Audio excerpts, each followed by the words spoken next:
Israel é o centro de tudo. Quando Israel foi espalhado pelas nações, isso aconteceu em duas épocas. No ano 70, depois de Cristo, veio, por causa de uma revolta chamada Revolta dos Zelotes, que eles não aceitavam os romanos, o general Tito veio, né, com a brigada dos romanos, destruiu o templo, foi um maior banho de sangue e os judeus se espalharam. Os que sobraram permaneceram até o ano 135. No ano 135, um outro revoltoso lá chamado Jesus Barcova se levantou também contra os romanos, e aí o Adriano, o imperador Adriano, ele definitivamente expulsou todos os judeus e falou: agora aqui vocês não entram mais.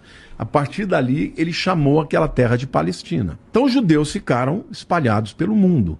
Acontece que tinha um profeta chamado Ezequiel, que 2.500 anos atrás disse que Deus iria trazer o povo de Israel de volta para sua terra de todas as nações. Aí alguns teólogos vão dizer: não, ele está falando do exílio babilônico, que aconteceu, né, por volta...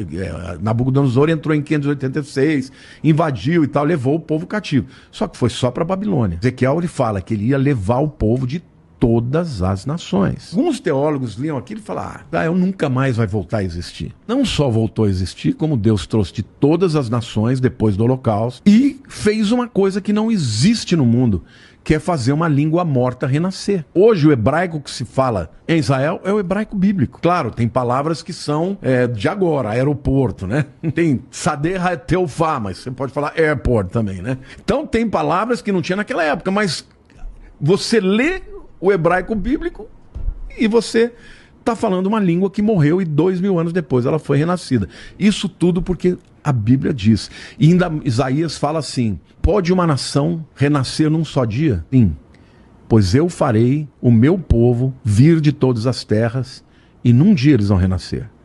E foi num dia, no dia 14 de maio de 1948, numa casa em Tel Aviv, na época do Davi Ben-Gurion, que depois se tornou o primeiro presidente, porque em dezembro de 47, o mundo estava, assim, sabe, estupefato com o que tinha acontecido com o Holocausto.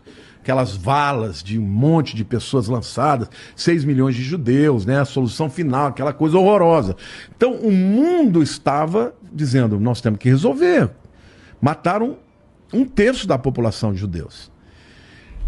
Os judeus entravam nos navios, iam para as nações, ninguém recebia, mandava embora. Aí a ONU chegou e falou: não tem jeito, nós temos que resolver isso. Fizeram um plano chamado de plano de partilha, onde que eles pegavam a Palestina e davam a pior parte para os judeus e davam a melhor parte para os palestinos. Foi aprovado com um voto, o voto de Minerva, inclusive do nosso Oswaldo Aranha, só que a ONU aprovou, mas não fez acontecer. Então, de dezembro até 14 de maio, ninguém fez nada, ia ficar por isso mesmo. Porque as nações da Liga Árabe não aceitaram, pressionaram, e aí o Davi Ben-Gurion juntou ali um grupinho de pessoas, fez uma transmissão de rádio ao vivo e falou: ó, hoje nasce o Estado Independente de Israel. Num dia, como a Bíblia disse. No dia seguinte, começou a Guerra da Independência. Todas as nações árabes contra Israel. Agora pensa, num povo que tinha vindo, refugiados, que não tinham armas, que não tinham nada, e esses camaradas em 1 ano e meio venceram todo mundo. Ao final daquela guerra, Israel tinha aumentado o seu território. Mão de Deus. Existe um documentário chamado Against All Odds, contra todas as probabilidades, que foi feita por um jornalista do New York Times, um judeu, nem religioso o cara é. Esse camarada foi e fez um monte de perguntas para tanto árabes quanto judeus, que participaram tanto da Guerra da Independência e depois da Guerra dos 6 Dias, que aconteceu em 67, junho de 67. Sabe o que acontecia?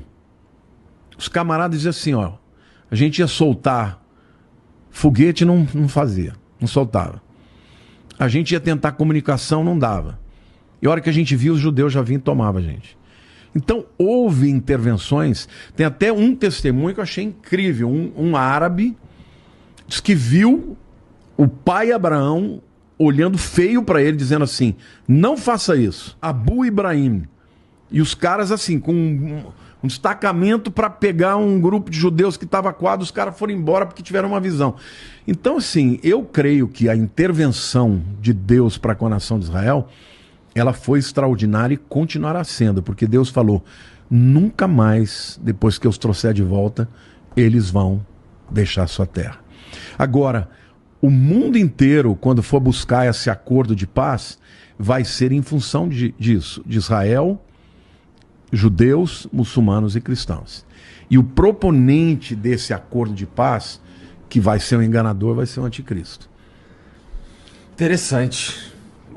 Uma leitura bem interessante mesmo.